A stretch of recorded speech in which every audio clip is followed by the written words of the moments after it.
everyone, and welcome to the most exciting design event of 2021, the Design Inspire Conference presented by UXG ValueLabs. The thought of inclusion and a spirit to serve the design community globally started this series last year in June, and now we are at the culmination of the 2021 series with the annual conference. We have a great show on our cards, everyone, so let's start with the welcome note by Ms. Kadambari Sahu, Head of Design, ValueLabs.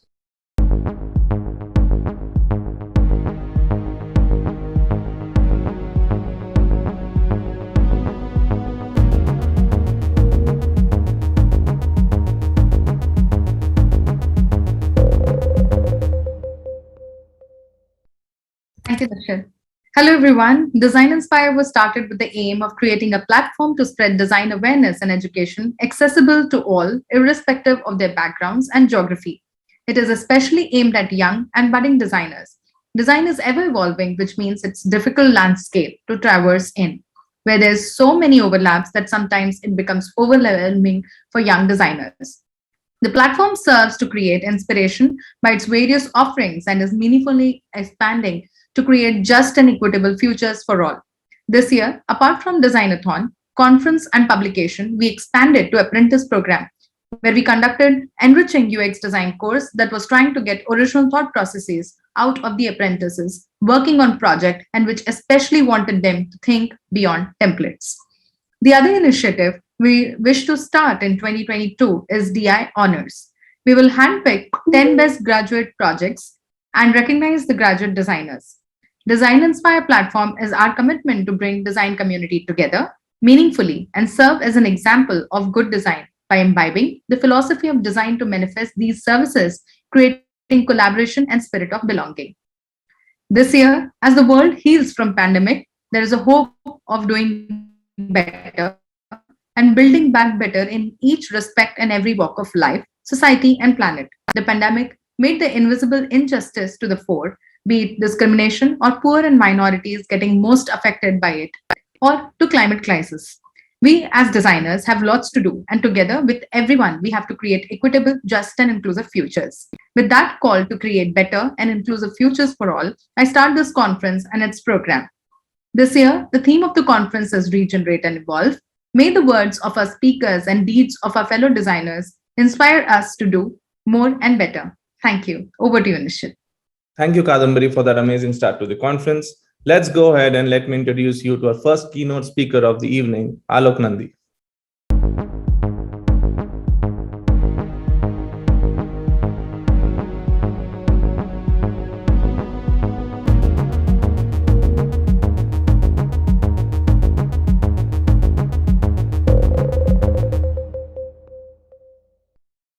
Alok B. Nandi is an expert innovator, having worked extensively on strategy and interaction design for multiple companies and institutions using tools in the VIA framework. As a designer, creative director, design strategist, and writer-director, he explores hybrid creative context via Artitempo and spread design.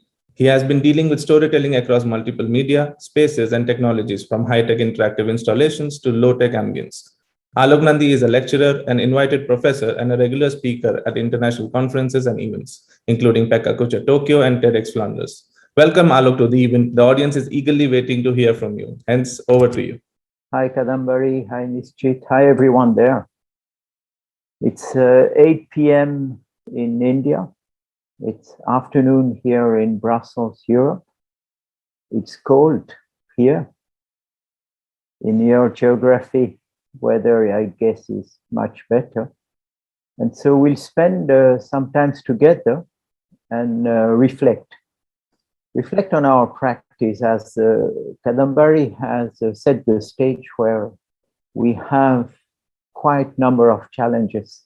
And those challenges can be pointed with some keywords. And so I'll have about 15 minutes to share some thoughts and see how it fits with all the journeys you're busy with.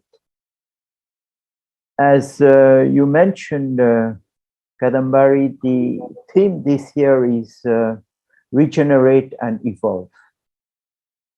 And your overall event is based on the position of inspiration. The question and the questions that I'll try to share and which keep me busy are triggered by this word regeneration and evolvement. Last year, you had hope and resilience. The planet was quite under stress, quite under shock. And this year, we are thinking about regeneration, but we have this paradoxical situation where the planet is again under shock. And Kadambari, you're suggesting that we designers, we have to do things. I'm using that as a kind of generic and umbrella approach. We have so much to do. We are so many and we have so much. The challenge I have to us as a community is let's be careful and let's take some distance. We have to do, but we have to do that with the others. And our challenge is with the others. In design schools, in many programs, we are talking about empathy. We are talking about inclusion. And these last 2 years have shown that there is a lack of empathy in many systems. There is a lack of inclusion. And we in our design community, we come back with these notions and say we have to.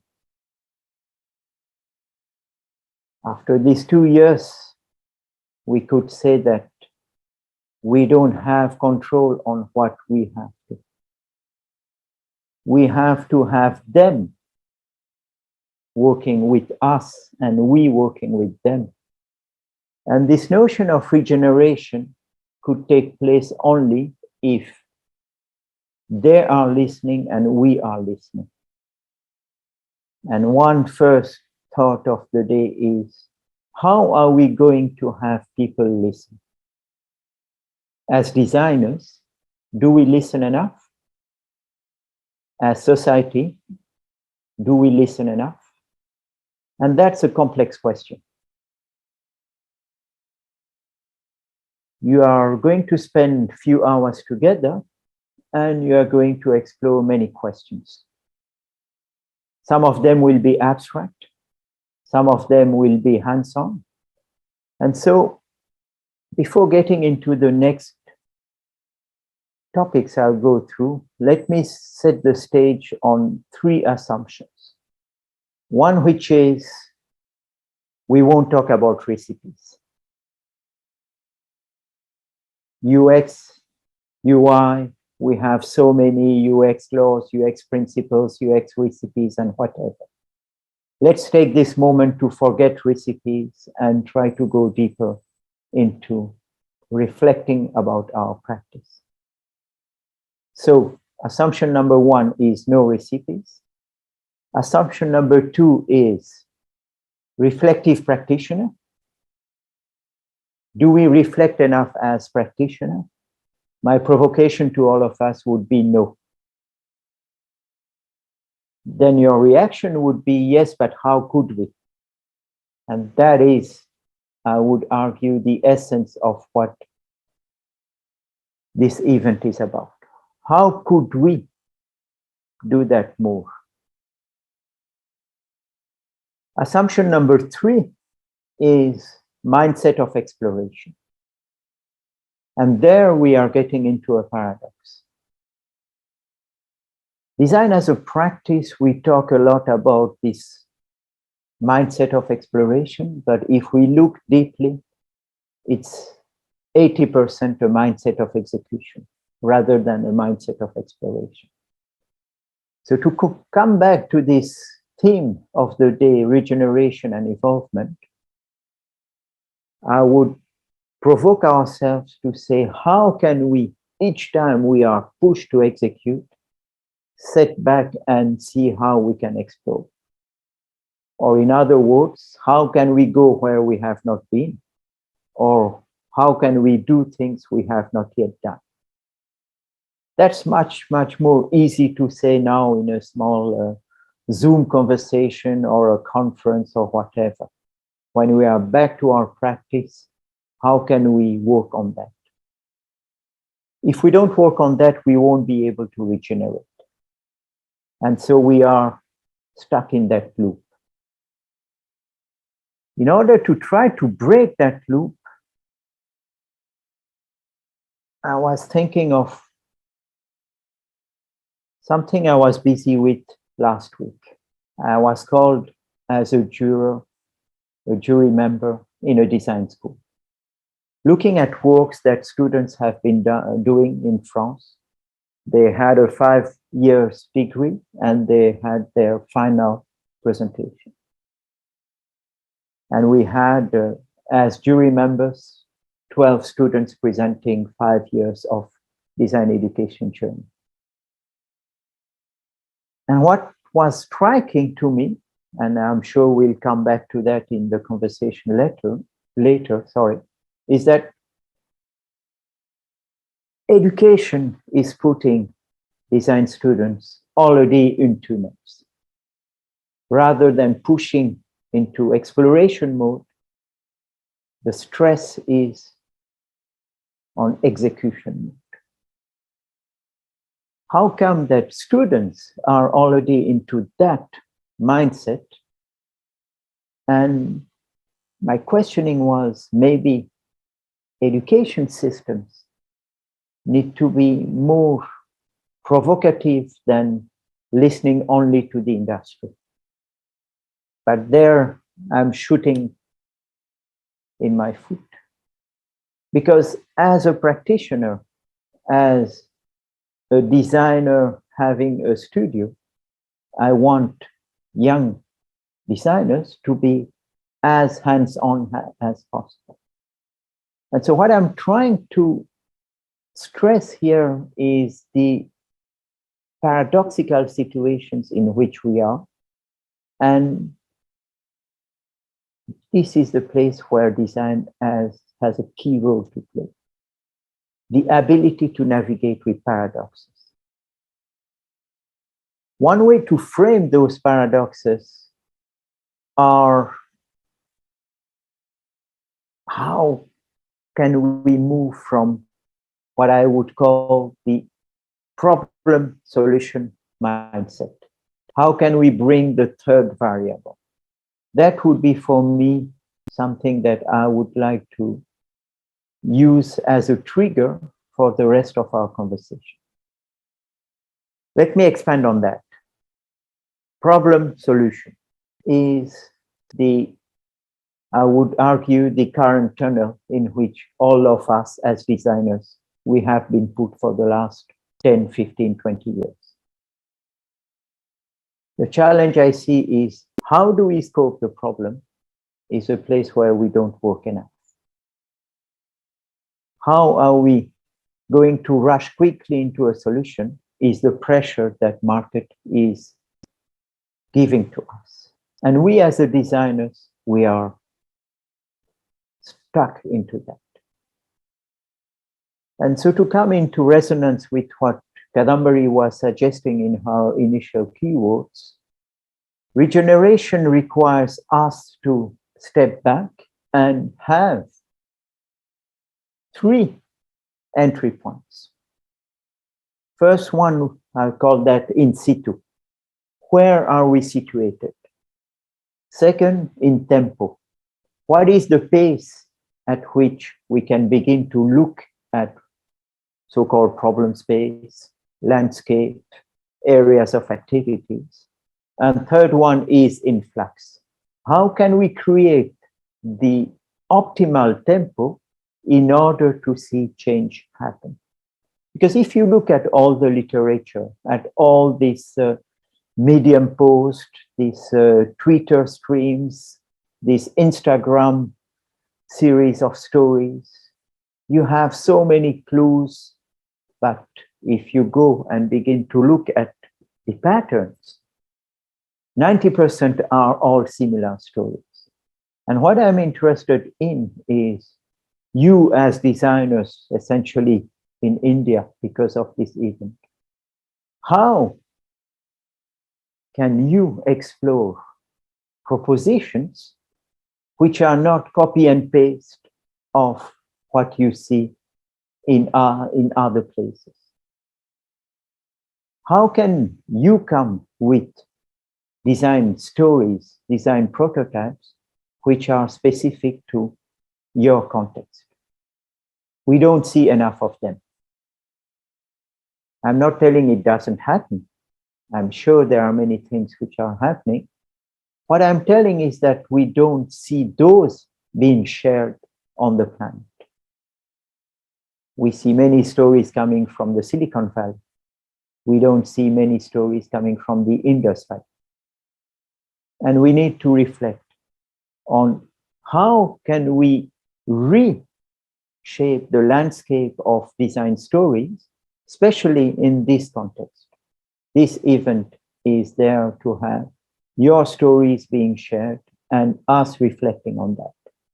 In order to break what I was mentioning in the early phase of my intervention, no recipes.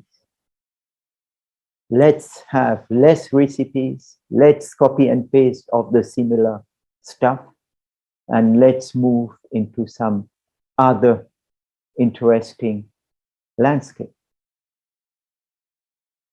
So I was insisting on this notion of mindset of exploration and necessity to go out of the tunnels.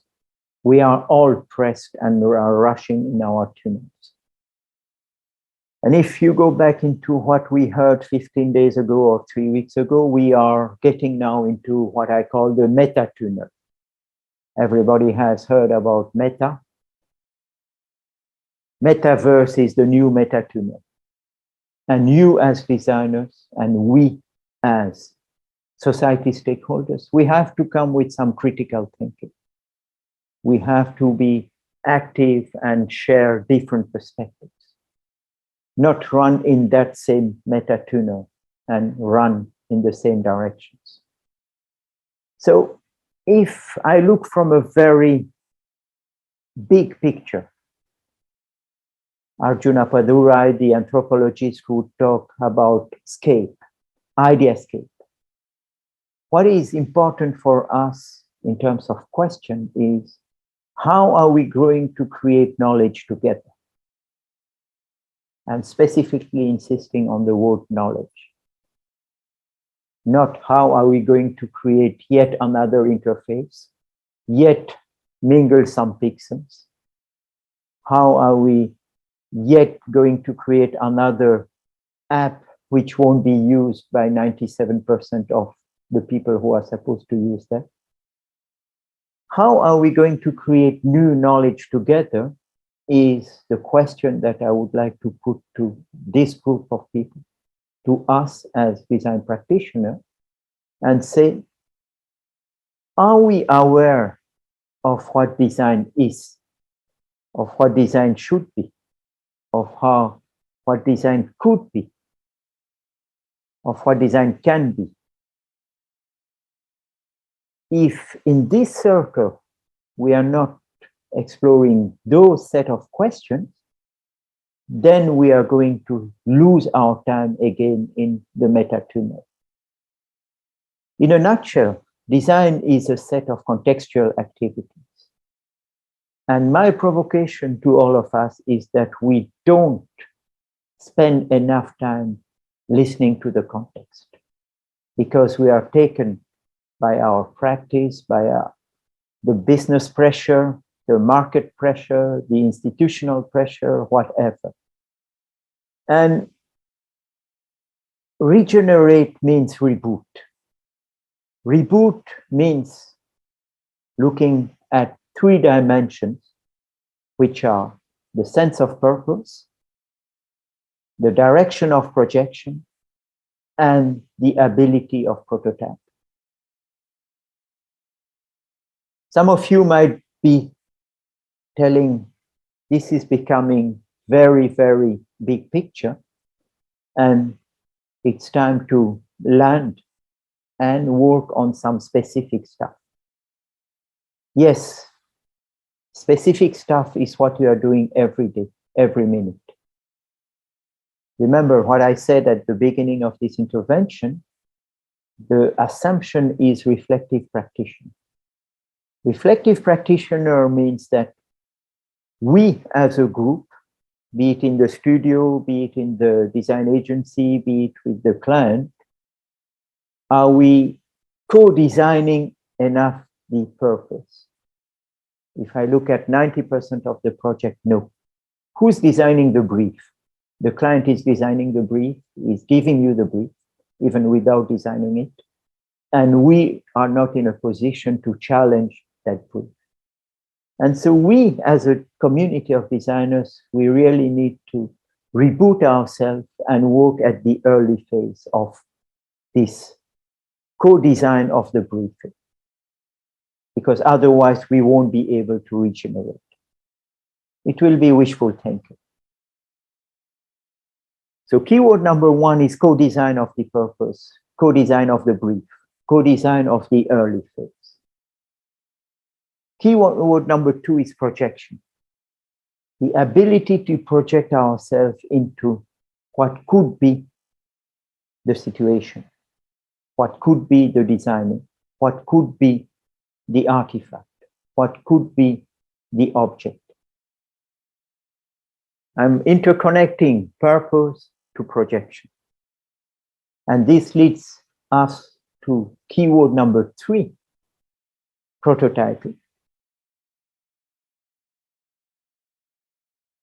I'm obsessive nowadays about the word prototype. We have spent 18 months here with a planet going completely cuckoo. Did we see enough prototype of alternatives? I don't think so. At least here in Europe, no. People were not even listening to what was happening in India, in Singapore, in Vietnam, in the US, in Brazil. And so what we saw these 18 months were archipelago, small islands of mistakes happening again and again.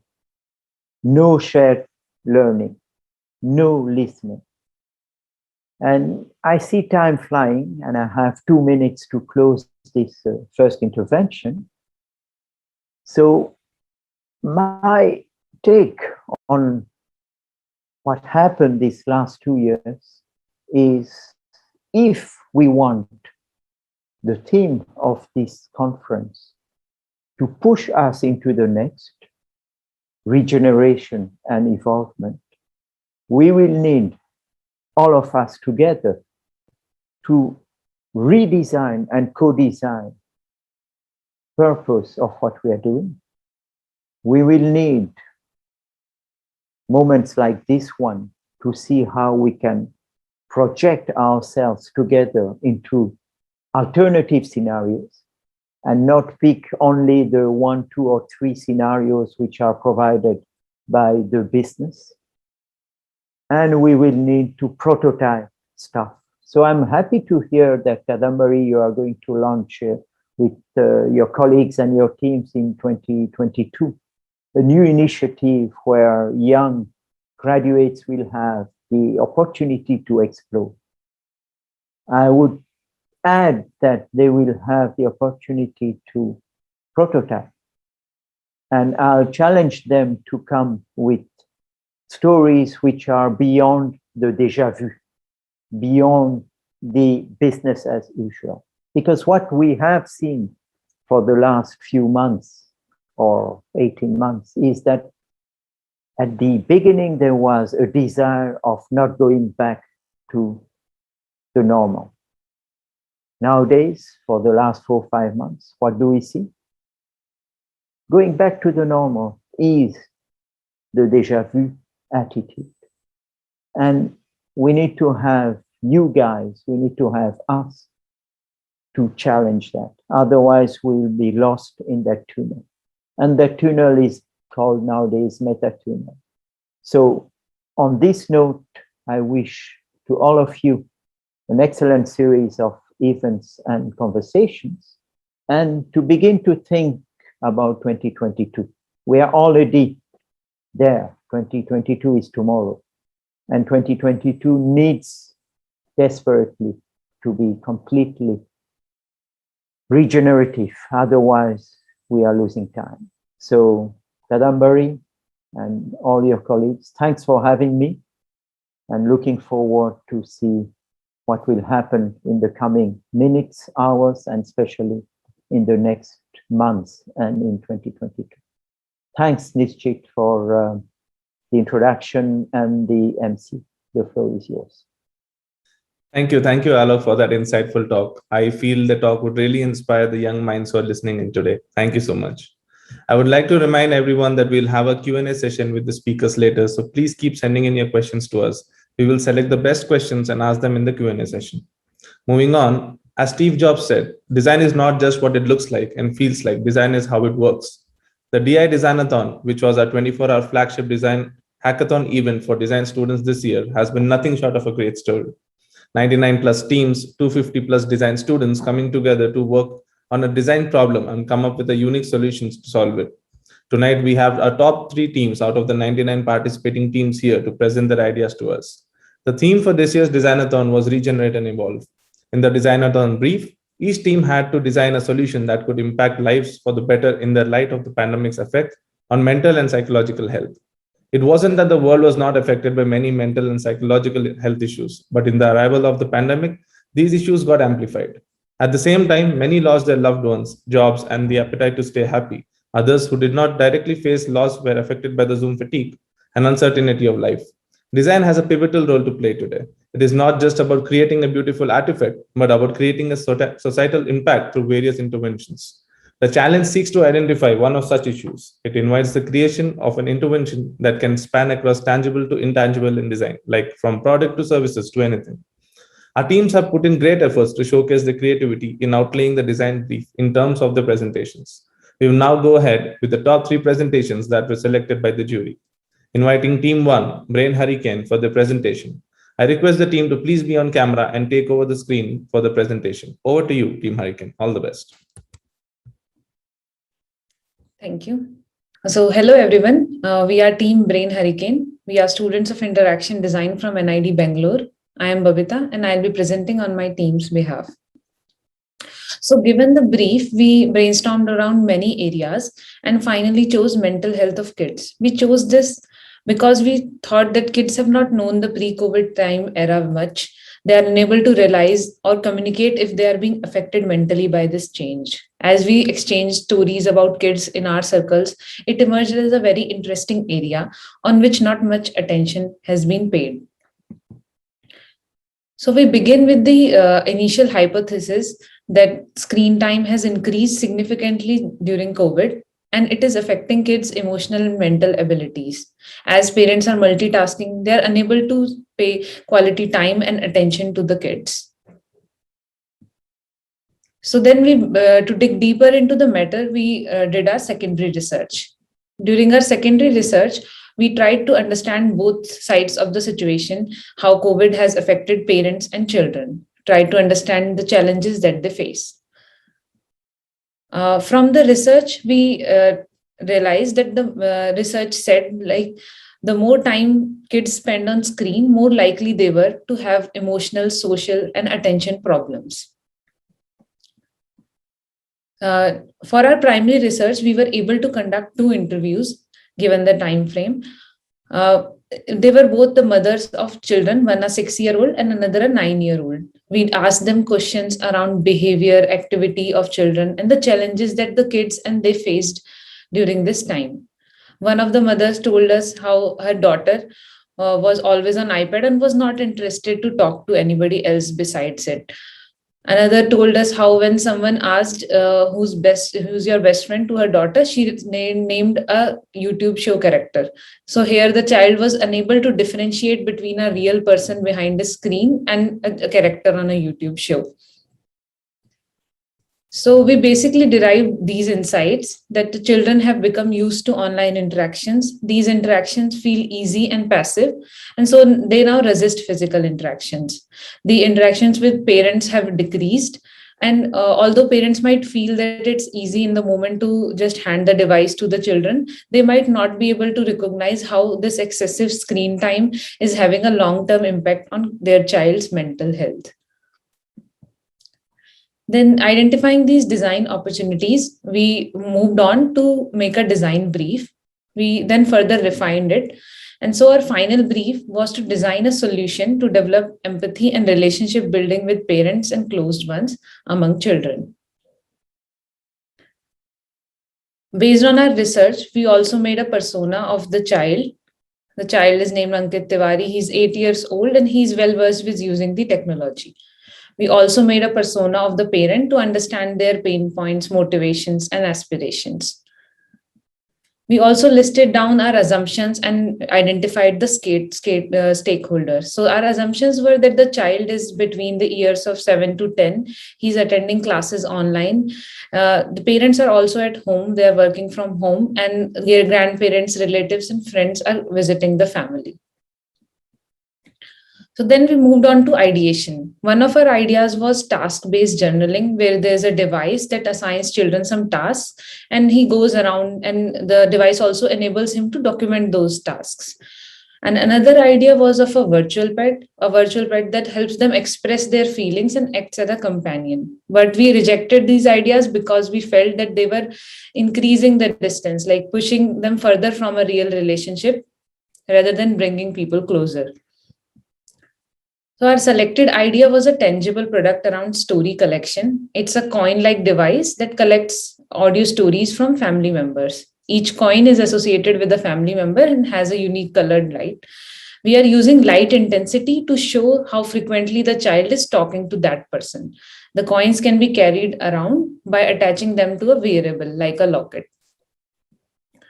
So the final product is called Talk On. It's a set of coins which can be magnetically attached to a board, and the board is showing the total number of stories. The coin are used to collect the stories from a particular member. They are associated with a particular light. They also give audio feedback when the story is recorded.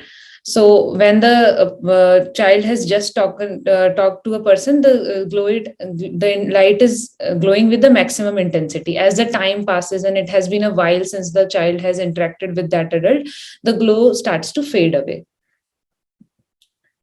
We also thought of a companion app for parents. It can be used during the onboarding process to set up the Talk On coins, and later to see the weekly analysis and the recorded sessions of the kid. We also designed the integrated task flow for app and Talk On board. Now I will walk you through the use case through a scenario. So Ankit sees that the coin associated with his grandfather is glowing less. So he takes the coin and wears it as a locket. He then goes to his grandfather and asks him to tell a story. So after an audio confirmation, the locket starts to, the coin starts to record the story. The coin's light intensity starts to increase again as Ankit is listening to the story. He then puts the glowing coin back on the board. Later on, he can listen to the story by tapping on the coin, or can go to previous or next stories by swiping left or right. His mother can also know about the interactions through the app. He can also, at the end of the day, they can both look at and listen to the stories together.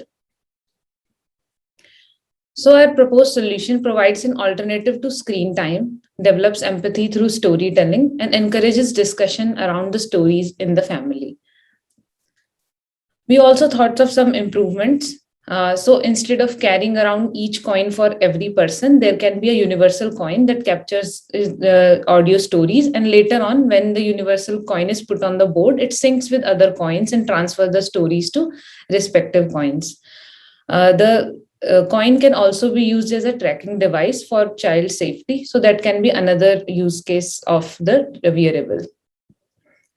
We also thought that the process of collection of stories can also be gamified so that the child is motivated to collect those stories.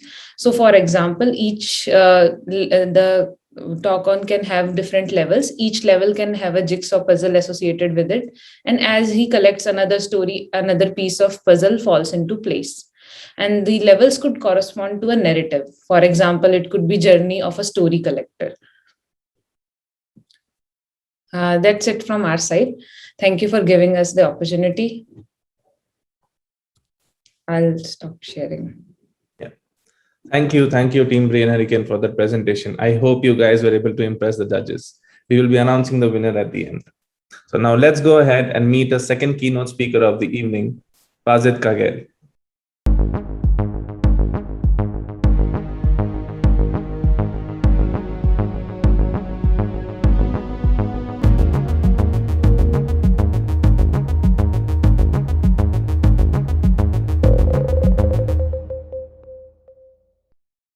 Pazit started her career designing and building physical products. Her early projects include medical devices, packaging, and consumer products. She also designed, manufactured, and distributed her own line of furniture. As a designer, Pazit leans on her ability to embrace ambiguity and approach problem solving with an open mind and curiosity. She feels fortunate to have had the opportunity to work on projects that aspire to make people's life better in many spaces, including healthcare, enterprise, HR, education, blockchain, and fintech. She is energized by opportunities to experiment with hypotheses of solutions that would drive positive business impact while delivering excellent outcomes for the people who use these solutions. Well, we can't wait anymore to hear you, Pazit. Over to you. Thank you very much. Thanks for having me. I am, it's early morning for me. I'm based in California, but I am excited to be here. And I really enjoyed the last presentation. I thought that was a very interesting idea to bring kids together. So if you think about regenerate and evolve, I can kind of reflect on my own experience and my journey, how my career represent that theme, and also talk a little bit about what I think it means practically in work and as a designer. So as Nishit mentioned, I did start as a product designer, making physical things back in the time where to make physical things, you couldn't just 3D print it. You had to work with your hands. You had to prototype. So I started my early career really spending a lot of time on designing on paper, but also creating the things myself with my hands, whether it was some kind of a device, working many hours in the shop, trying to create many different shapes, going back to users, testing them with users, and then iterating and creating something that will really resonate with the user. So it was a lot of iteration, a lot of prototype, a lot of learning from experimentation, and then bringing it back to the shop and making something and improving it. And throughout my career, I always one thing that propelled me forward was really about curiosity. I was always trying to identify the next things that I'm going to be doing, and that kind of pushed me forward to try many different things. So I realized that I really enjoy making things. I really enjoy creating 3D products. So I decided to go ahead and create furniture.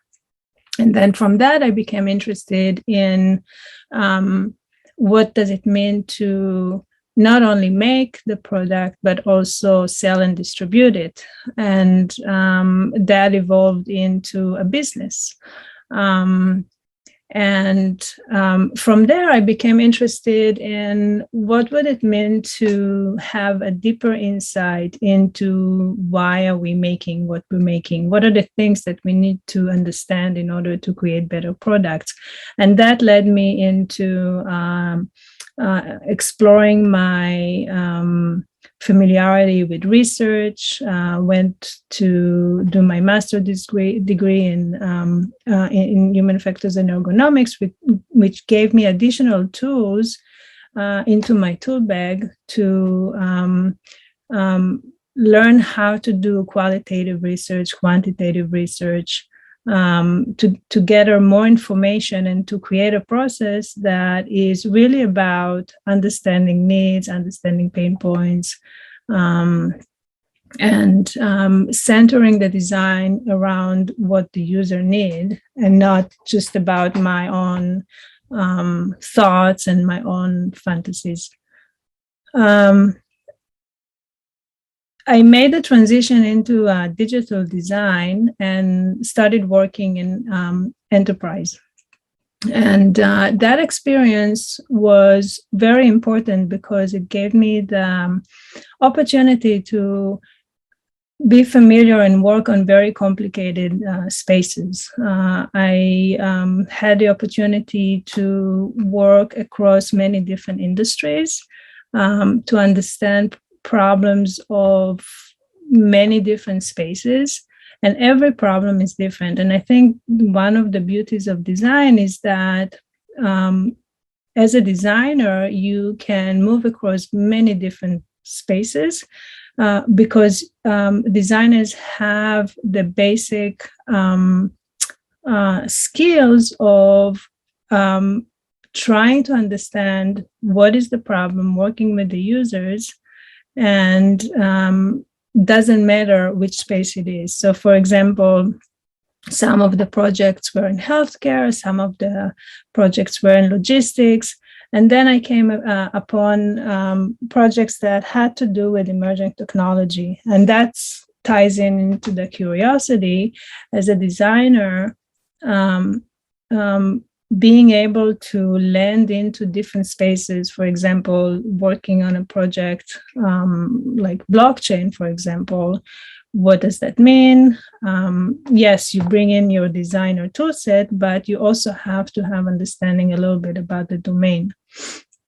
So I would definitely encourage you to use your curiosity, leverage on your ability to explore new things, and be open to working on many, many different domains, and that will help you also grow as a designer. The other thing that I wanted to talk about is the design process, in the sense that to create new solutions, we have to center our solutions around our customers and our users. And really what that means is that from the beginning, from the very early part of the project, you start talking to the people that you are trying to solve for, to really understand what the problem that you are trying to solve. And this is something that we do every day at my current work and also at my previous work. We always go back. We make sure that we have a cadence of going back to the users, going back to the customers in any phase of the project, to always understand and get that feedback.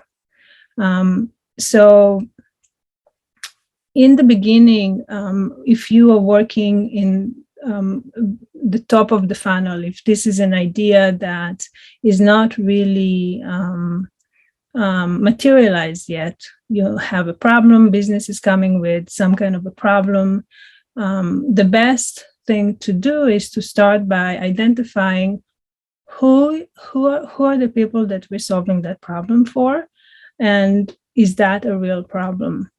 And it starts very, very broad. You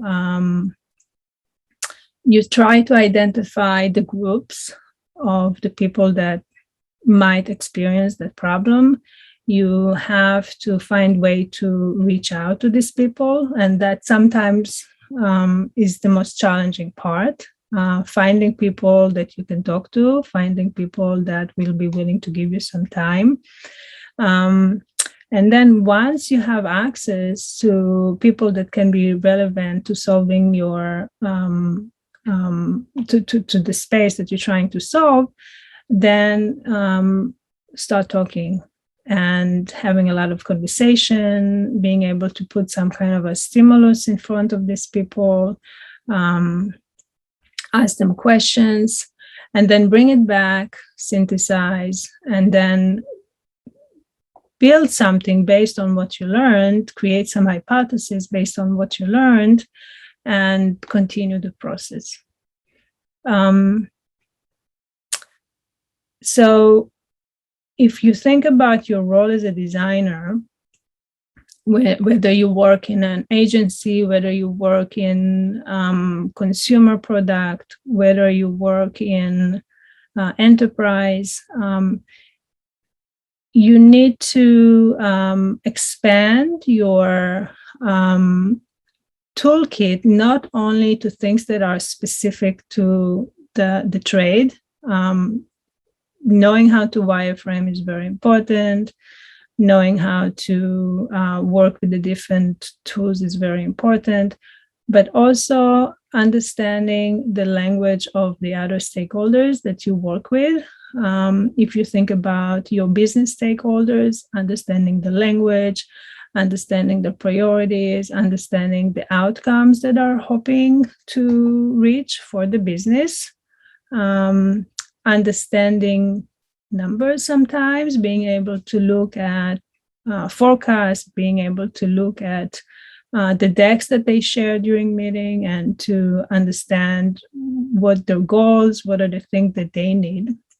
It's also very important to be able to work with the development part of the organization, understand what their goals are, understand how they work, what are the tools that they're using, what are the languages that they're using, what are the limitations, and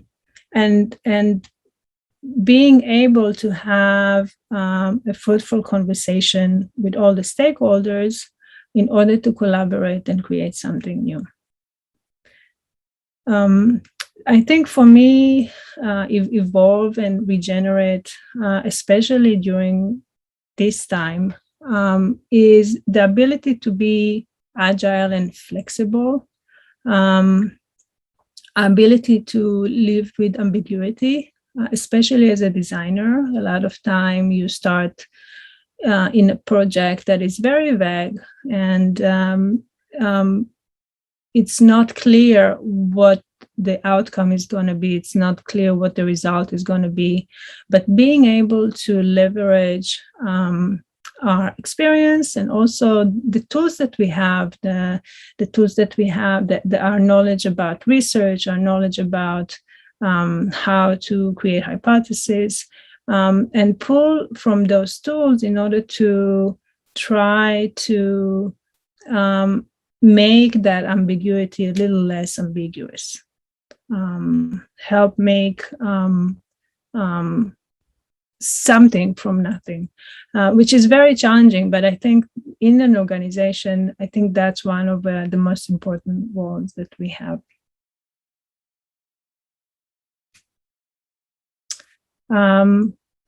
I think to conclude, the couple of things that I spoke about, curiosity, make sure to maintain your curiosity, be open to experimenting and working in many different domains. As a designer, that's a privilege, to be able to jump from healthcare to fintech to enterprise. It's a true privilege. I don't think a lot of professions have that ability to expose a person to so many things. So be curious, be willing to try many different things, and also always bring it back to the people that you're trying to solve for.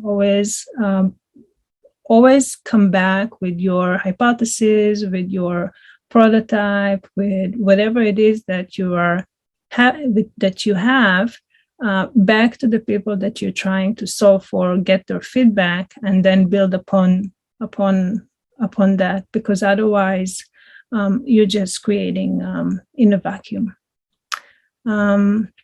So I just want to thank you very much for inviting me here to talk, and I'm looking forward to answering some questions later on in the session, and to also seeing what the other students have created. Thank you very much. Wow, amazing talk. Thank you, Pazit, for that.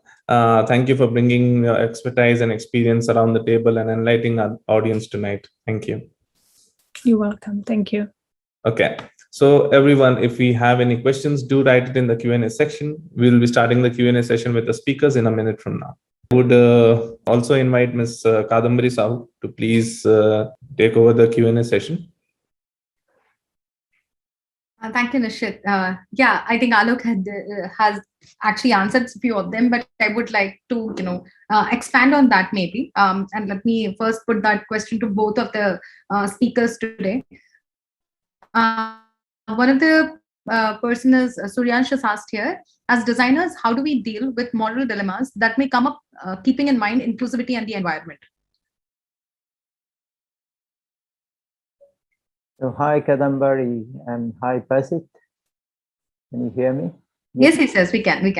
Yeah, so Suryansh, you came up with, as I was mentioning, a dense question.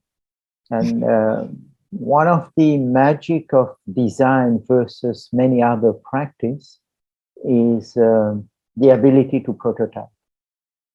That would be for me the trigger and the entry point to try to answer to your question. So what I mean by that is all of us for thousands of years, we have been lost in moral dilemmas.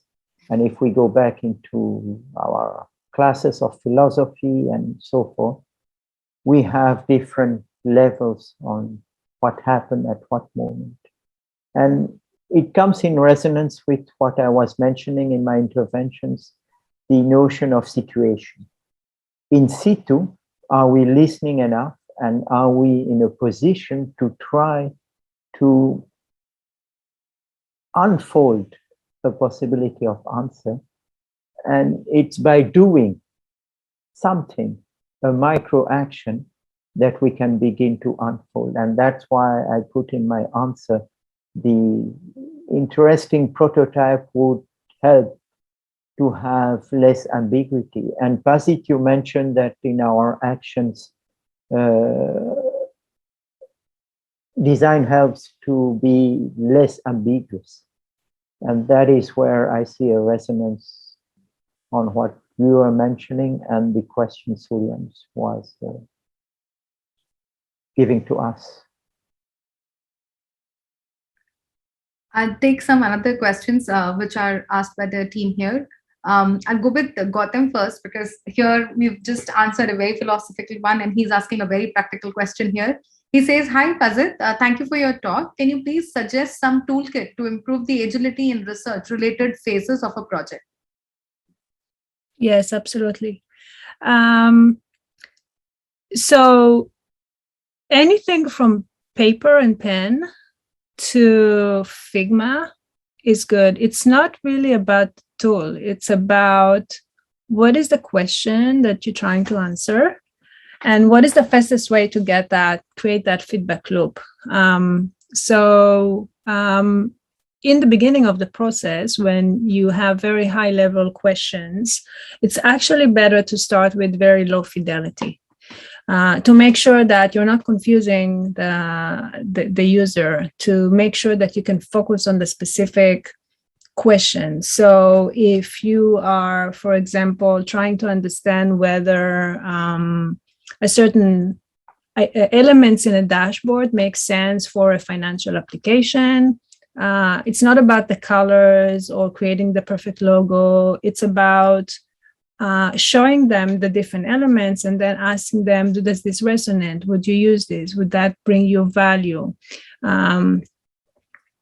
Bringing in a little bit of content so they can understand, okay, this is about this element and this is about that element, making sure that you are focusing on what it is that you're trying to understand. And then as you continue to develop the product and you have a good understanding of the architecture, you have a good understanding of the elements of the different type of features that you're going to add, then you kind of bring it up the funnel with fidelity to try to understand the more nuanced part of the design. So you can do that in many different ways. You can do it with a pen of paper. You can do it with Balsamiq, for example. It's a great tool for low fidelity prototyping and experimentation, and then all the way up to actually creating a working prototype. So it's not really about the tool, it's about the question and focusing on making sure that your experiment, or whenever you talk to a potential customer, you're not confusing them with what you're trying to understand. I think great answer here. Guys, for everybody, do not confuse tools with actual design. And that's what, it's more important to understand the questions and understand what you want to understand in terms of, making sure the designs are heard. Taking another question where there are quite a good number of them here. I think I'll open this for both of you so we can have like a little bit of, panel sort of a discussion here. Asha asked, which strategies and methods are great for finding contemporary problems? So finding problems is not so much about finding problems. It's really about noticing problems. And to notice problem, you have to be aware. You have to be aware not just about your space as designer, but about the world. And you do that through reading, through listening, through talking to people, through thinking about your day, for example. What are the challenges that you have in your life or your family have in their life? For example, I have elderly father now, and we have a lot of challenges, with him. And that makes me think about what are the problems that I'm experiencing having to care for my father. Maybe there are other people that are experiencing the same problem. What does that mean? Let me, so kind of like being aware of your life, not just the specific design job that you have, but your whole life, reading the paper, understanding what's happening in the world, and then kind of noticing little things and asking yourself, is that a problem? Is that just my problem? Maybe it's a bigger problem. And then you start talking to people, and that kind of kicks off the design process. Yeah, well said. So basically it's not about, finding the problem. It is about noticing and being self-aware. What would you like to add, Alok? In resonance with that, problems are everywhere. Go out in the street and you'll see so many problems. And so to Asha, yeah. One way we look at that type of question from a designerly point of view is, I use the question, what is irritating? If you're getting irritated by something, then there is maybe a problem. But if 1,000 people are getting irritated by the same thing, then the problem is a problem. And there you are. How are you going to minimize the irritating factor is where you are going into a design journey. So not to be negative and looking only at irritation, I use two other angles, and that allows us to begin in a framework mind. So one way is what is irritating. The second way is what is intriguing. Why am I intrigued by that? How? And the third way is the positive one. And I think when we are getting negative, we need to bring positivity. How is that inspiring? Something happening there, which might come as a counterpoint to that irritation. And our job as a designer is trying to come with multiple angles and say, okay, let's stop thinking only at that problem solution, simplistic, dualistic, polarized mindset that I see in many places, and bring multiple perspectives and try to see what are the emerging patterns and then connect the dots. And that will help you to go beyond finding contemporary problems. The problems are everywhere. And you need really to say, okay, is it a problem? Or, you know, I'm based in Europe, and Pazit, you are based in California, if I am correct. And sometimes I hear problems here, which as a provocation, I tell to those people, yes, but these are first world problems. Because you are here sitting in your sofa and screaming about stupid stuff because you are rich of everything and you don't know what is happening on the other part of the planet. And so we as designers, we need to say, okay, let's change perspective and let's not get into what I call the first world problems. Otherwise, we won't solve COP26 issues. Remember, a few days ago, we spent 15 days in Glasgow with COP26 issues. These questions have been raised for 50 years. If you haven't read your classics of designs in the 70s, they were already mentioned in the 70s. Go back into your NID literature of early 70s, they were mentioned. But people are losing half of their memory. It's amnesia, capitalism and amnesia. And so we need to say, okay, I see many questions where the questions are pretty big and scoping large territories. And we really need to go back to our history, not to repeat history, but to be inspired and say, okay, what happened? And as I was mentioning, design is a contextual activity. So we need to understand today's context, which is shaping differently because of technologies. And we need to look at what was happening before. If you have an idea, 50 people have already the same idea. Don't think that you are inventing hot water. Now, if we take that as a working assumption, then we'll begin to work on what Pazit you're mentioning, the curiosity trigger factor. If I have an idea, if others have same ideas, can I put forces together and then begin to work? So these are the answer to that kind of toolkit. The designer is not there to take and pick the toolkit. The designer is there to shape the tools. And tools are conceptuals, are physical, are tangible, are intangible. Our job is to work on both tool set and mindset. And that is where we can begin to do some magic. Otherwise, it's copy and paste the same usual bullshit as usual. Sorry to be provocative, but business unusual and bullshit as usual is so present. You know, 80% of the jobs are stupid jobs. You have read that books and you can Google. The system is making sure that people are busy doing stupid things so that the brain and the bandwidth is buried under advertising and stuff like that. So if we as designers, we cannot have that conversation, then all of us, we are losing time because we are doing the same bullshit as the others.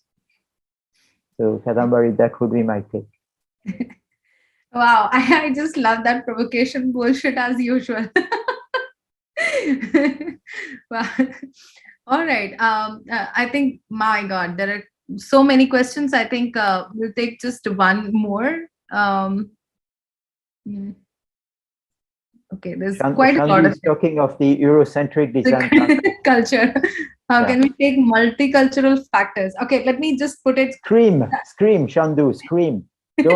Don't remain shy. Use all your tools. So I think I'm going to change it from Eurocentric to, let's say,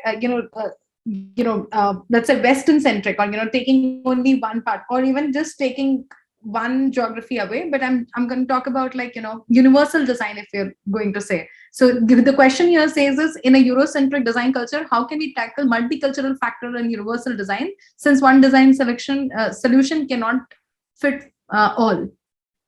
Okay, shall I provoke the question? Yes, please. Okay. Yeah.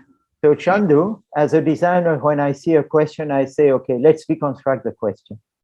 Since one design solution cannot fit all, where are your 50 assumptions that you have put into that sub-question?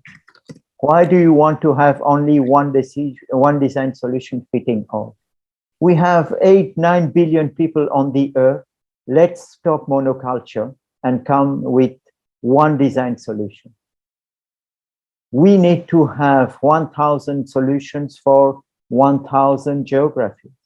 And that is where we'll begin to solve some solutions. So with Kadambari, we were in a conference at Interaction Design Association. And my provocation to 1,200 designers is, let's stop talking about universe. Let's get into pluriverse. Universe is a construct which came out 300 years ago, and where the Christian religion wanted to come with one framework where everybody will be colonized.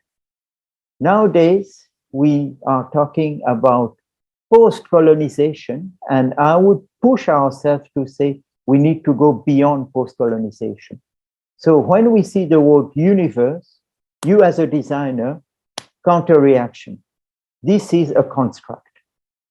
And as a construct, your job is to question that and say, okay, why do I want one design solution for 9 billion people? Do I have 9 billion stupid goats who are eating the same stuff? No. Why do I want to eat the same stuff as everybody on the planet? Impossible. This is not the human richness.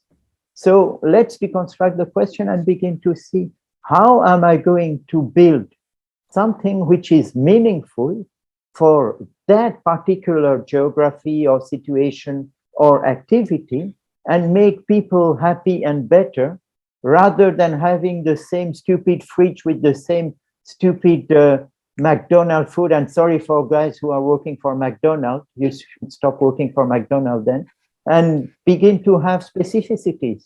Kadambari, you want to have the same biryani of Hyderabad everywhere on the planet. Then I won't have to go to Hyderabad for having a fantastic biryani.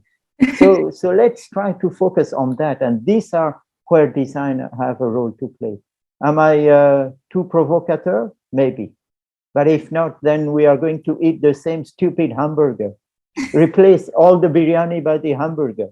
Look at then, wow, 60% of the kids are getting obese. This is a design problem. How we as a designer are we going to solve that? I really like the answer where he's talking about cultural sensitivity and designing for that particular geography. I'm going to take another question in the interest, because there are so many, and you guys really have a lot of experience to dwell deep on that. I'm going to ask this to Pazit, where Kunal is actually asked for both. He says, how can we co-design with purpose in a team with diverse mindsets and opinion? What is the process of co-designing with purpose? So the purpose should always be about solving problems for the customers, and also helping the business reach their goals, right? So there are different purposes. When you work in an organization, it's not about it's not about just one part of building the product. It's what are we trying to solve, who are we trying to solve it for, and how will that help our organization? How can we make impact? And the way to really propel that kind of process is by collaboration, right? I think I mentioned it before, we have to speak each other language. We can't just stay in our cocoon of design. We have to be able to understand business. We have to be able to understand technology, for example. And I think there was another question there: how does understanding the domain helps the design? Yeah. For example, one of my roles was developing blockchain fintech application. I came to that project knowing nothing about blockchain. It was this mysterious thing, but it's important that as a designer, I understand the technology. I obviously am not going to become a blockchain engineer, but I need to understand the mechanics of how it works, because you bring it back into the design. There are things that in the decision that you make throughout the design that derive from the technology. So we can't just stay in our cocoon of design. We have to collaborate with all the stakeholders. We have to understand their language. We have to have a basic understanding of the domain that we're solving for, and this is how we can propel things forward. Wow, amazingly answered. So basically, it is about, not when you look at the purpose, it is about the business and the different collaborators that you're looking for designing meaningful, solutions. Rightly pointed out, Pazit, and I had wonderful, wonderful time asking you guys questions, and really getting some real provocative answers and some real, pregnant answers for both of you. I enjoyed the kind of experience and expertise that you have brought in today, not just in your talks, but also in the question and answers that we did today. Thank you so much for joining us today, and it was a real pleasure. Thank you, Pazit. Thank you, Alok. Thanks for having me. Enjoy your session there. Thank you. Over to you, Nishit. Thank you, Kadambari. Thank you, Pazit. Thank you, Alok. Thank you so much for enlightening us. We are now going to take a short break. We'll start again in 5 minutes. And before we leave, let me tell you, we have the remaining presentations by a Designathon finalists that you're going to be super excited about. And we'll also be meeting our Inspiring Young Designers of 2021 DI series and announcing the winner of the Designathon, who will take home the prize money of 1 lakh rupees. Hence, stay tuned.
Welcome back, everyone. Moving on to the second Designathon finalist presentation, Team Sealing. I request you to please come over on camera and present your ideas. So hello everyone, we are Team Sealing. Today we will introduce a platform that encourages international students have more communities with others and a tool to help them care about their emotions more on the pandemic. So on the pandemic, especially in the post-pandemic era, people start to have more confidence in their own place of pandemic prevention work and have received more experience for protecting themselves. However, because of the distance between different countries and the lack of real information, parents will worry much more than usual while their children study abroad. Meanwhile, international students face more social challenges and barriers than they used to be. They need more socializing with others and care about negative emotions, including anxiety, loneliness, and depressions. The main problem that we would like to solve and are the worries from the parents, the effects from the negative emotions, and the international students are usually lack of their socializing in their new country. In the other words, how might we reduce the worries for students who study abroad and help them have more communicating with others is our main, how might we? And then the main concept of our solution is to create a multi-party platform and build connections between society and the new international students. For achieving it, we will ask our users to record their daily emotions, change, and provincial information to remind themselves pay more attention to themselves. At the same time, we will collect information from both the international students and the government. The main purpose for doing this is to prove that there are many reliable policies and choose that could let their parents have less worries. On the other hand, the government would also support the mental health help to the international students, and our platform will also build a space that could let the students have social connections with others. Then let me introduce our key features. Firstly, people could check the local epidemic provincial information at the database maps. The local policies will include the latest policies of quarantine, mask wearing in public space, and etc. And the users could browse other place policies by changing the location. The data maps that we generate are the emotional map, which shows how people feel in that particular area, vaccination rate based on the government data library, and the masking wearing map in there.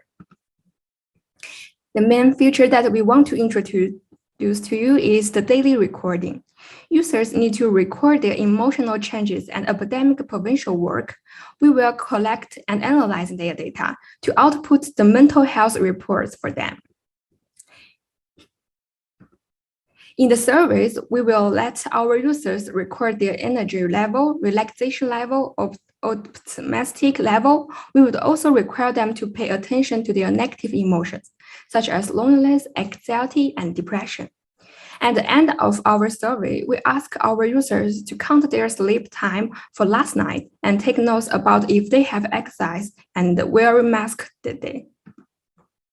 After survey, we will visualizing their data record and generate the report daily, weekly, and monthly. Then our users could easily check their emotion changes on the page. The most exciting feature is they could use the colors, which decide by their emotional changes, and they could draw some pictures by them. Then they could upload their works to the global canvas.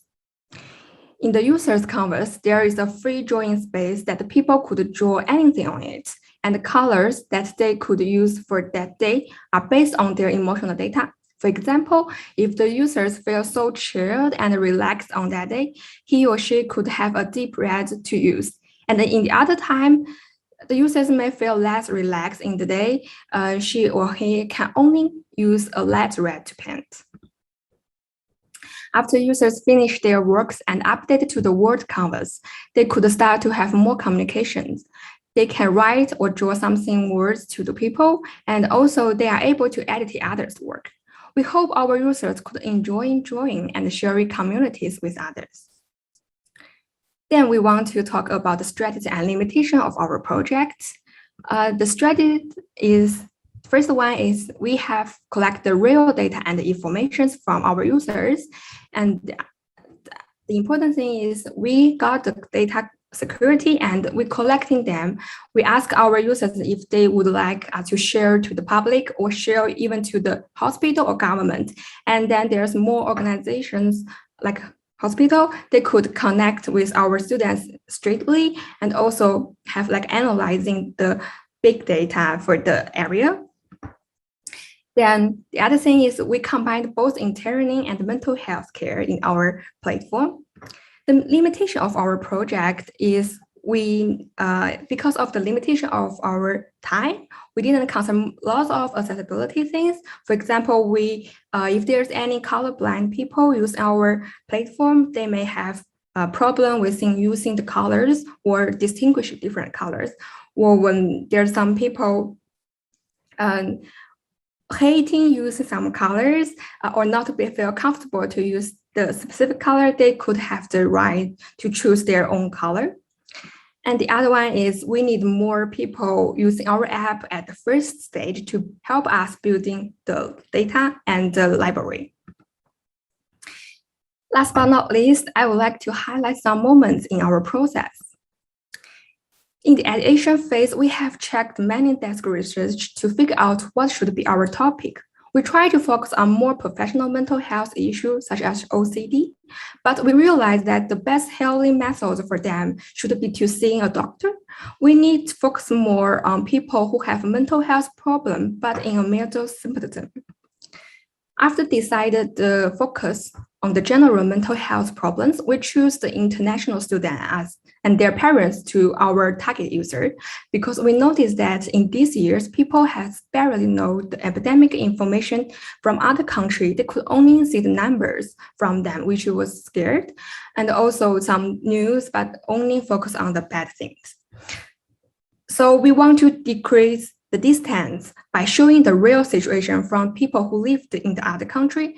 And based on our interviews, we found that the best way to make our parents feel less worried is to let them know the truth.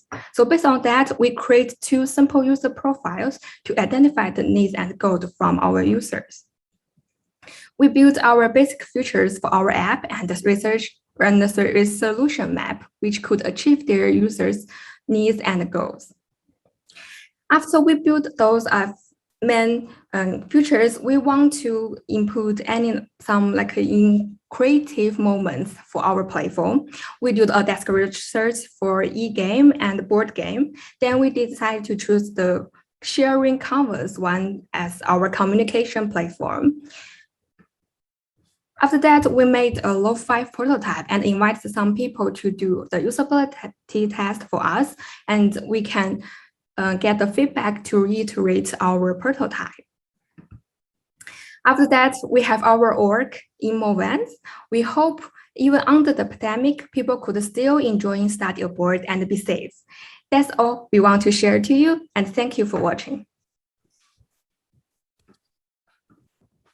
Thank you so much, Team Sealing, for your presenting your ideas. I'm sure there's a lot of excitement there to know the winner of the Designathon 2021 and who's going home with the prize money. So moving ahead, we started the Design Inspire series to highlight and honor designers across the globe. We chose 7 such amazing designers this year, exceptional in their respective fields, sharing some amazing thoughts in the talks that we had. So without further ado, let's see who the 7 inspiring designers of the 2021 Design Inspire series were.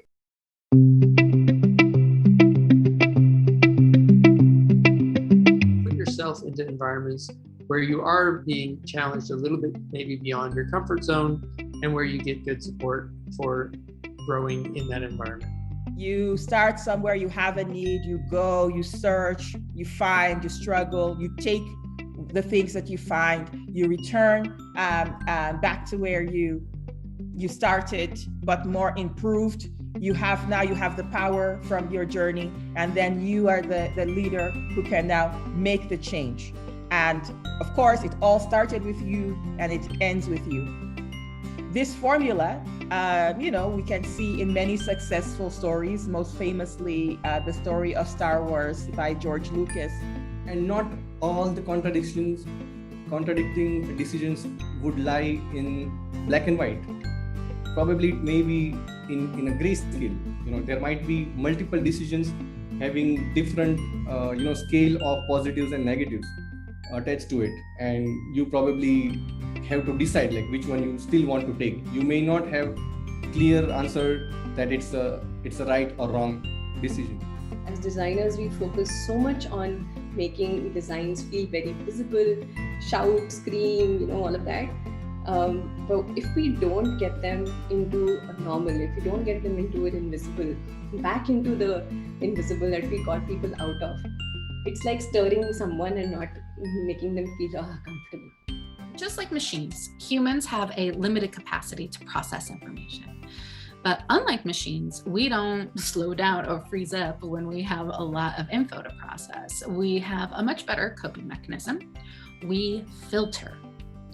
In a neurotypical brain, at least, we automatically prioritize the most important information and simply ignore the rest of it. This is what I would consider a human superpower, and machines haven't even come close to matching it. A series of playful miniature sculpted caricatures of politicians, personalities in clay. And these sculptures were barely an inch in height.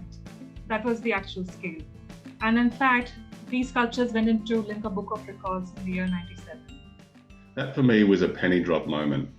I was like, I realized at that point that technology and design can be used to address social problems. In this case, it was about access to communication.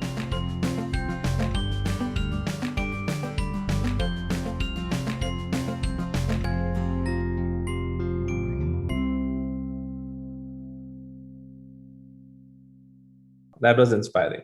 Okay, so now we are moving on to tonight's last presentation by Team Invictus for Designathon 2021. Let's go ahead and see the presentation. Over to you, Team Invictus. Greetings, everyone. My name is Kaushik. And I'm Aditya. We are students from UPS School of Design, Dehradun, India. We are pursuing our Bachelor's of Design in Interaction and User Experience Design. So with that, I'd like to start my presentation. I'll start with some context. Today, nearly 1 billion people live with mental disorders, and in low-income countries, more than 75% of the people don't even receive treatment. According to our World in Data organization, 284 million people are affected by anxiety, 264 million people are affected by depression, 107 million people are affected by alcohol abuse. According to WHO, COVID-19 has disrupted and in some cases halted critical mental health services in 93% of the countries, while the demand for mental health has been increasing.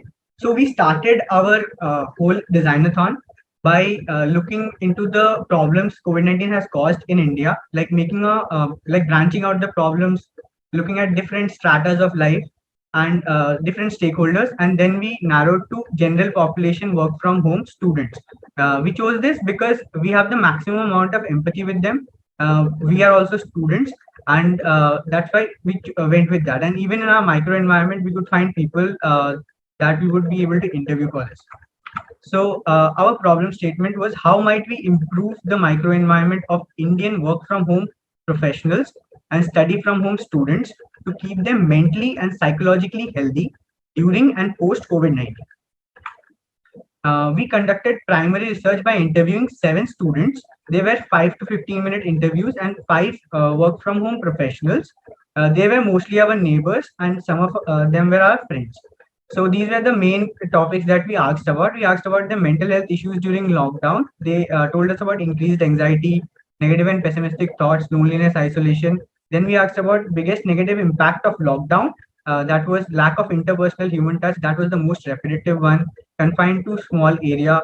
Then the impact of remote meeting apps. It was Zoom fatigue. It was fatigue after long day of calls. And tools like Zooms and Teams are became now a very big part of their life. Coping up with feelings and thoughts, most of the people started using antidepressants, medications, talking with family and friends. Therapists were very costly and very hard to find also. For our secondary research, we studied 19 research papers, and the knowledge and insights from them were used in our solution that I'll be presenting in the coming slides. We also went to look for 40 plus newspaper articles because it kind of gives us the view of our microenvironment and what all is happening in India. So these were a collection of our newspaper articles that we went through. So all this pretty much talks about that the mental health problems are pretty big because people are committing suicide after being quarantined, and youths are even going after suicide. And there were more than 300 suicides, whose cause was COVID-19. We also did a comparative analysis of 13 plus apps to know where they are very, very good and where are the gaps that we could fill up. From all this data, we came up with 2 personas. So one is Anmol Garg, he's 13 and he's a student, work from home student, study from home student, and his goals are socializing and fun and playing more and exploring hobbies. His pain points are that he feels very lonely in home because there are no friends around, and it's very monotonous and boring. Then it's all study and no play, and he needs stress-free and peaceful mind, someone to talk to and play with. And Suman Rai works, she's a work from home employee, and her goals are she wants to spend more time with family, connect and enjoy with friends, maintain mental peace, increase productivity, improve time management, and basically the pain points were work-life balance, poor quality sleep, anxious during work, no time for self-care, and pessimistic thoughts. She needs someone to talk to again and maintain calm and peace in stressful day. This was a common point between the two personas. So this is a user story of our typical user before using a solution. So he or she starts by getting a task for the day, then they go into work mode, then they're not able to focus, then they try to take rest, then they tell themselves that it's almost done, do a little bit more, then they feel bored and alone, then they ask for someone for help and they feel alone. So for all these problems, we came up with a solution. We named it Poised, and it's about winning your mental health back. So Poised is a system design. It's like a service where you wear a third-party smart band or a smartwatch. So most of the smartwatches in India now have stress level detectors and SpO2, heart rates, etc.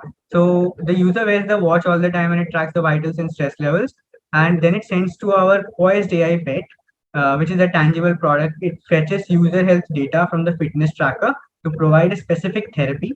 Then you can control both these things using our Poised app. I'll be explaining these in the coming slides. So we went for a quad sensory experience. We didn't want to give tasks to the user. Essentially, the goal here was because from the interviews, we got to know that they're super busy and they're not willing to do extra tasks on top of whatever they're having right now. So most of them told that we need an environment that we can focus in and we want to increase productivity. Hence, we want to improve the environment. For that, we want to target sight, smell, hearing, and touch. So this is our AI pets features. You can set alarms. There is aromatherapy, there is light therapy, there is sound therapy. It's a talkative pet, and there is a soft touch fur. I'll be explaining all these in detail now. Aromatherapy is basically essential oils which activates certain areas of your brain, like your limbic system, which plays a role in your emotions. So it could also affect your hypothalamus, which responds to the oil by creating feel-good chemicals like serotonin. So it can be used to ease stress, boost feelings of relaxation, among others. Now, one of the problems with aromatherapy was that it uses water, and for that, we didn't want to have water inside it because there are electronics involved. So we figured out a way of using simply air and vacuum and converting the essential oil that the user can put according to his need into atomized oil microparticles and mist. So next, coming up with sound therapy. Sound therapy uses sound waves of different frequencies to improve your emotional and physical well-being. We are using binaural beats for depression. There are different modes like beta, which aids in deep sleep. So it's 0.5 to 4 hertz. This is where we are using all the knowledge that we got from the research papers. Then alpha for relaxation, 7 to 13 hertz. And there are many other modes that the user can use also. But our main USP is that our AI pet uses the smart band data to automatically turn on these modes according to the user's vitals. Now, there is bright light therapy, which according to the University of Michigan Depression Center, the purpose of this therapy is that it manipulates melatonin hormone, which is a sleep regulator, and helps in sleeping, and serotonin hormone, which is a mood regulator. It can be used for major depressive disorder and uni and bipolar depression. Over that, we also included a fur on the back side of our product. So half our product is a dot matrix screen, which the face could be changed, and half of our product is a fur. So we did that because we read this article by National Center of Biotechnology Information that pets at workplace can have a positive influence on individual and collective well-being of organizational members. Now, a lot of people said that they want to have pets, but pets come with responsibilities. But people, for the pleasure of having it, they like waving their hands on the pets. So for that, we have a haptic actuator, which almost gives the feeling of owning a real pet without the responsibility. Then this is a 3D render of how our product will look like in real life. This is the mist, and this is the fur, and this is the screen. This is when it's dark. You can also customize it. You can have penguins, you can have different other furs. This is a back view of it. You can have nothing on the face for light therapy if you don't want to have a face. So user story after using Poist. So I'll continue from where she was saying, can someone help you? So a friend comes and asks what happened. She says that I can't focus due to my environment. She says that, do you know Poised app? She says, no, what's that? She smokingly says that is the solution to your problem. And she says, okay. Then she looks for it. Then she goes to the website and app. Then she says like, okay, I will get it. Then she gets it and places it on her work table. And then she goes work mode. Now she's wearing a smart band already, and it is basically analyzing all her data, playing the binaural tunes, adjusting the whole environment, like changing the lighting so that she can focus on her work mode. And then she takes this and puts it on her lap and then waves her hands over it, rubs, and she says that, wow, the fur feels so good. Then I'll like to show, are you able to show, see my screen where I'm trying to show a prototype? Yes. So this is our personal AI pet. This is the onboarding. Then it says monitor and cure. Basic 3 features of our app. The main feature of the app is that it can connect you to therapists also. So we have implemented gamification here also. The therapist will give you certain tasks so that if you have a real big problem with mental health, like a very, very serious problem, and you need to consult a therapist, then they would give certain tasks. If you do those tasks, you get the points. And with those points, you can buy different, you can basically get different faces for your product. That is the price for it. Other than that, there is a tracker. The gray thing shows that the watch wasn't able to measure your data. Green thing shows it can measure it. It was able to measure. The yellow thing shows that today is the day. And there is. It also gives an overview of your stress, anxiety, and BP. You can watch videos related to managing stress, etc. Articles. Then you can listen to podcasts also. So if you have a serious problem, then you can book a therapist also. There is psychodynamic, interpersonal, and cognitive behavioral therapy. You can click on one of the filters and it will tell you which therapist you should consult. If you consult one, it looks like this, like the reminder. Then there is a forum that helps you to meet like-minded people and discuss your problems. Then there is a proper tracker, which of course gives you the whole overview, and then it also goes in deep to measure your mood and your habits. So if you do all the habits, then you get those points and then you can buy those faces. There is also a sleep tracker that measures your sleep. That was the whole prototype. Coming back to the presentation, we also made a business model canvas where we wanted to highlight some of the features. So one of the features was like key partners. We need product manufacturers who would manufacture this, then mental health therapists because we need to partner with them, then essential oil manufacturers, smart band manufacturers, and data hosting service would host the data. The key proposition is automated ambience improvement. The channels would be affiliations with therapists, social media campaign, physical and online retail stores, word of mouth, and for the after sales, there should be an on-site repair. And our revenue streams would be AI Pet, the tangible product that we are selling, a therapy service that the user books if he has some serious problems. Pet faces and haptics could be bought with money also. Essential oils need to be bought with money, and there are some premium sound packs that you can download, like that have some certain amount of subscriptions. Okay, so thank you. That's it for from Team Invictus. We would like to thank everybody from ValueLabs for organizing this Designathon. It was superb. It was our first ever Designathon, and like we never expected actually that we would be like able to in fact finish it. We kind of beat our own expectations of creating a video and all that.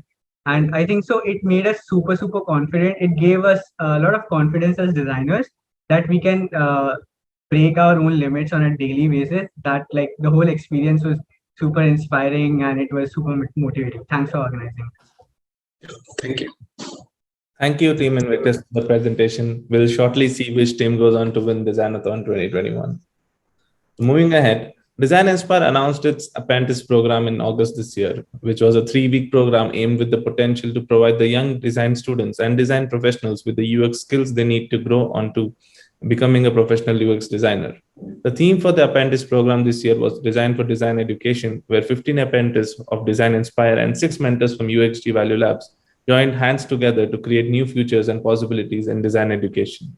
Let's see a glimpse of this.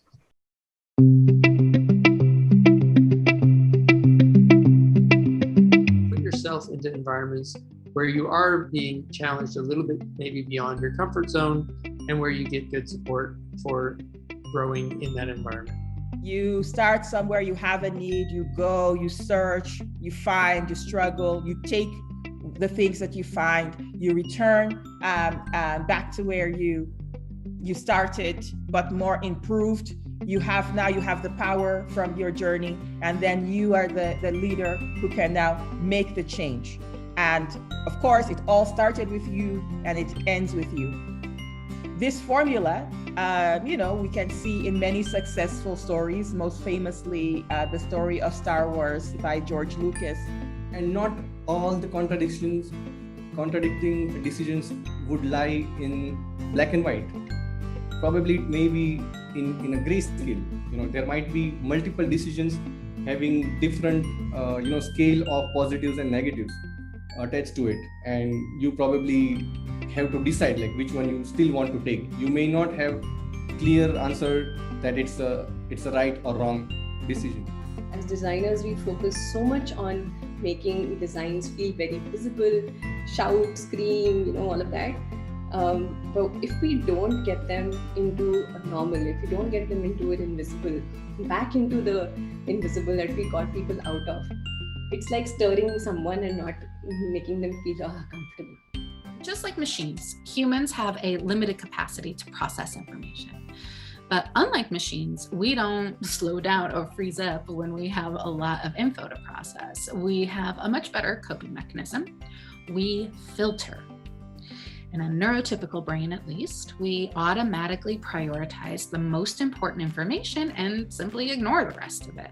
This is what I would consider a human superpower, and machines haven't even come close to matching it. A series of playful miniature sculpted caricatures of politicians, personalities in clay. And these sculptures were barely an inch in height. That was the actual scale. And in fact, these sculptures went into Lincoln Book of Records in the year 97. That for me was a penny drop moment. I was like, I realized at that point that technology and design can be used to address social problems. In this case, it was about access to communication.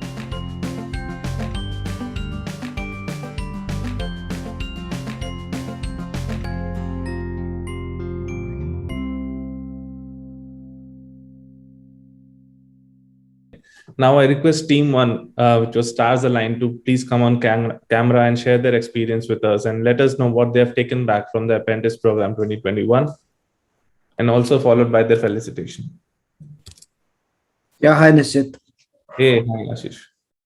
So I am sure there was a design-oriented goal objective for organizing this apprenticeship program. But what we saw in the 3-week program was definitely there were a lot of layers to it. So one of the thing which really influenced me was that how the team works, how it is, and the proof of the pudding is that I'm now a part of the team, and I can proudly say that what goes into team building. Thank you. Okay. Do we have anyone else from your team? Yeah, Shreya's there. Hi, good evening, everybody. First of all, I thank UXG and Design Inspire for giving me such a wonderful opportunity. And for me, this 3 weeks was an eye-opener, and I learned a lot from various perspectives since all of us came from different backgrounds. And now that I'm a part of the UXG team, I'm really thankful to ValueLabs, Kadambari, and Team UXG for this. Looking forward for a fruitful journey. Thank you. Thank you, team. We can now go ahead with your felicitation.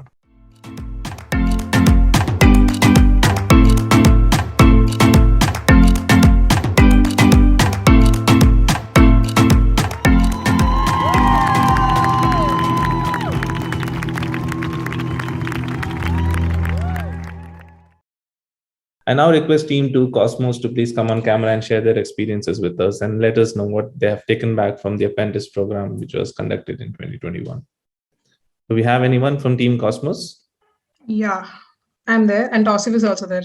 Hi, Archana. Hi, Tausif. Yeah, Hi. please come and share. So first of all, I would like to thank Kadambari for this opportunity that she had provided, and also the ValueLabs. So Kadambari is a very inspiring person, and I would actually tell that this entire program was an eye opener, and it completely changed my understanding about the way this UX process has to be carried out. So I was a pressure to this entire UX design process, and right now I'm applying it to in my subjects also, while I'm actually doing my research and other processes. So I would really thank ValueLabs for this opportunity, and I wish best of luck to the other participants. Thank you. Tausif, would you like to add something?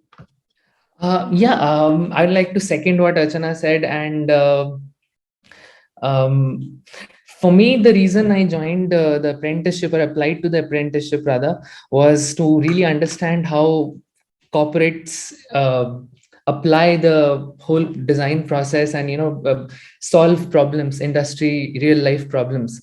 And that's exactly what we were delivered. We understood, like the 2 weeks went by in a flash. So that really goes to say something. So but yeah, in the end I did learn a lot, and really understood the value of the research process, and how each process within the complete design process connects to each other, right? So yeah. Okay, thank you for those words. We can now go ahead with your felicitation.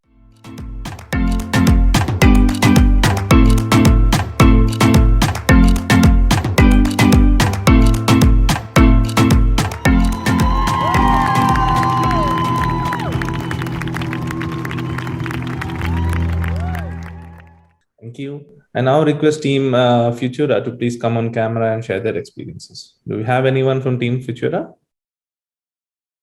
Yeah. Hi. Hi. And even Ria is there. Yes. So there were a lot of things, but then now I am a part of the team. There is this one thing that I want to share. During our presentations every day during the program, Kadambari used to tell us to present our ideas effectively in the given time. And now that we present our ideas to the client, we really have to keep that in mind. So yeah, that is one thing I'd like to tell. So yeah. Yes. So all the methodologies and frameworks that I got to learn and experience and apply during these 3 weeks, they've really helped me out in my college projects right now, and it has changed the way I approach a brief itself. So that has been great, and I'd like to thank ValueLabs UXG, especially Kadambari and our mentor Tejas. It was a privilege to be a part of the apprenticeship program. Thank you. Thank you, team.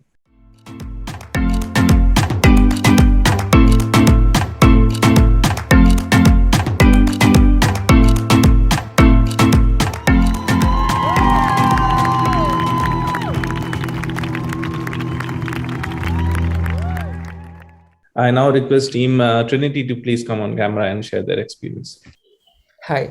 Unfortunately, Ananya is not feeling well. So me and Puran were there here. First of all, I would like to thank Kadambari Sahu and UXG team for conducting an amazing apprentice program. And I feel very fortunate to be part of this program. And I would say this is one of the best things that has happened in the year of 2021. I also got an opportunity to become the part of team at ValueLabs, that's the UXG team. And the learnings which I have taken from the apprentice program is it made me a very good team player, and how to communicate the ideas everywhere, whatever we think. And each and every skill I have learned during this 1 month of the program is helping me in my day-to-day work here. And the best part is the apprentice program will be conducted every year. And now, as a proud alumni of Apprentice 2021, I would highly recommend to all the freshers who are willing to be coming to into the design industry and get an opportunity to work here with an amazing team. Thank you. Pran? Yeah.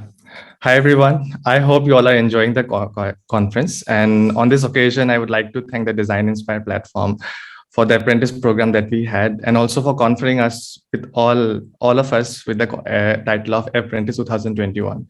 And as Gautam said, like the same thing, I also feel that I have learned a lot, and my best takeaway is related to the teamwork. Like I learned how to make the best use of a collaborative effort and also contribute to my team. And this was a very introspective phase for me as I tested myself with the areas of communication, then design thinking, and time management. And like as every one of us owes a big thank you to Kadambari and all the mentors who have mentored us in this 3-week period. And as all of us, like, and to all the aspirants, I would really recommend this opportunity offered by apprentice program. So thank you. That's all from my side. Thank you, Team Trinity. Now let's go ahead with the felicitation.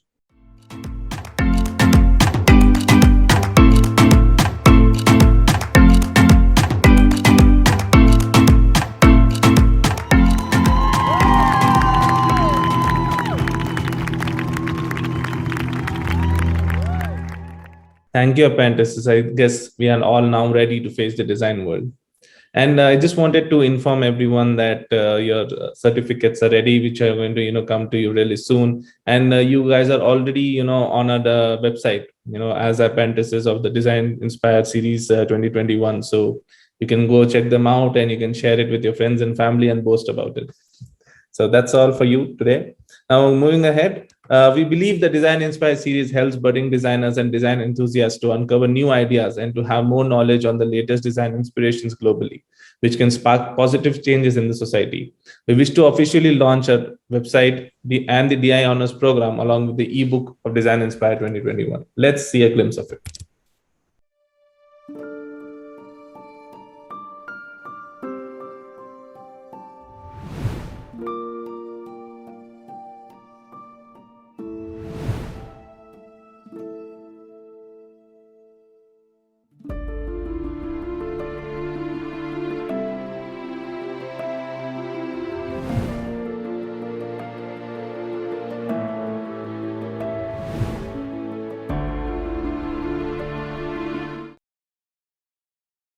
Now, moving ahead, during the Designathon event, we also conducted 3 mini challenges where multiple teams took up these challenges and amazed us with their respective outcomes. And now, with great pleasure and pride, we would now like to announce the winner of these 3 mini challenges.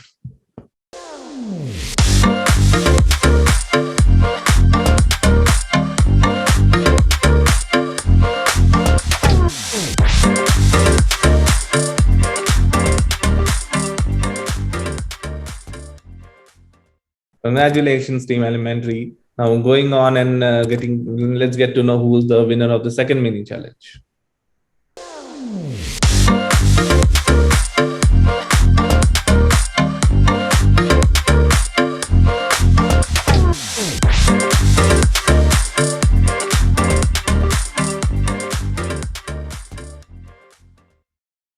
Congratulations, Team Dissolved.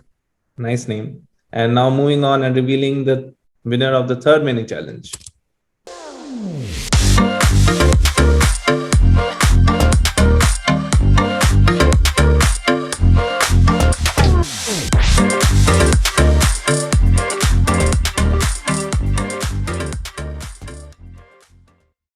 Congratulations, Team Enabling Design, and congratulations to all the winners of the mini challenges. Now the wait is finally over. The time, for it, the time that everyone was waiting for, the winner of the Designathon is going to be announced like a couple of minutes from now.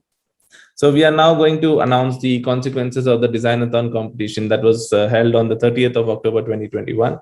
The reaction we received for the event was overwhelming. It turned into very difficult for us to select the winners. But a competition has no value without a winner, and hence, after lots of brainstorming, we came up with 3 winners. We are proud to announce the winners and also congratulate the participants. If your name is not indexed as one of the winners, do not get discouraged, as there are many more opportunities in the future.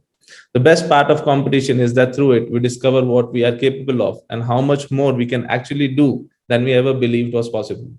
Finally, having said that, inviting Ms. Kadambari Sahu, who was one of the jury for Designathon 2021, to announce the name of the winners. Over to you, Kadambari. Thank you, Nishit. Without further ado, let's look at the second runner-up, shall we? 3, 2, 1.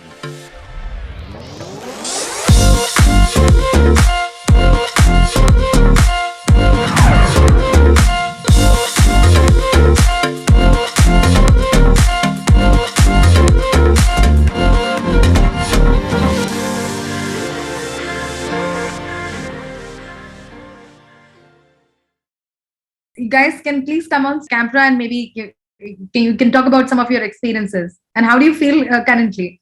Okay, so I'll talk about my experience. Sure. It was overwhelming. We didn't even expect that like we would be able to complete a Designathon event in like a day. So it was our first time ever, and we kind of broke our own limits. So it was a very motivating and a very growth-driven type of experience. So we are super thankful for you for this. Yep, same. I think this was really a chance for us to experience this kind of like 24-hour event and really pushing our limits. So it was a really great experience, and I want to really thank you, ValueLabs, for doing this and doing this and organizing this event. I'm really grateful for this opportunity and for this wonderful. Congratulations, position. Thank you. Kaushik and Aditya. Really wonderful. You guys could, really push your boundaries, and that's what our aim was. Also, to derail you with your Designathon brief, there were 3 mini challenges also. So basically, this tests out your, not only your thought processes, but how quickly you can prototype, and with so much of distractions and so much of things around the time management and team building. And I think you guys have done wonderfully. So congratulations once again. 3, 2, 1.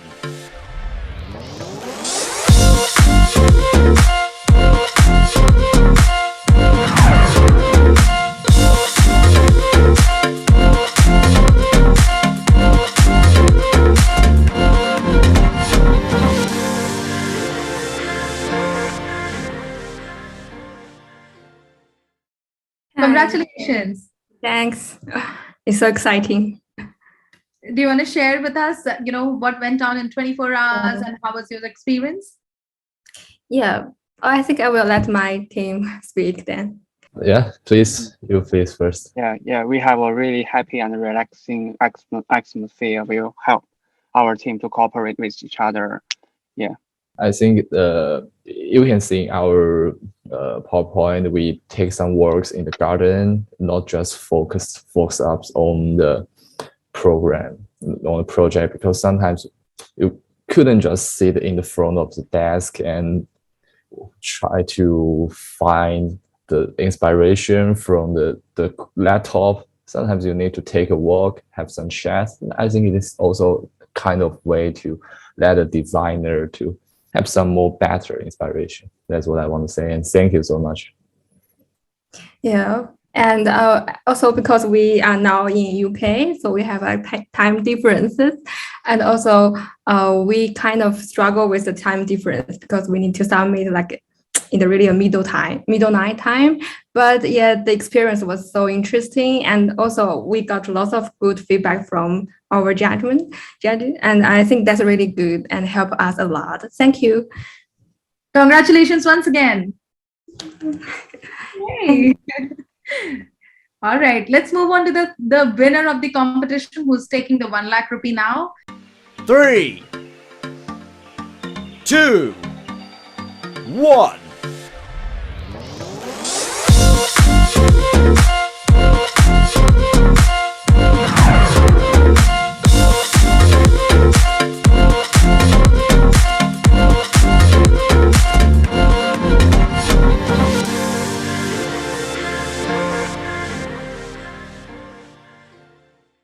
Wow, can we have a Team Brain Hurricane on the camera, please?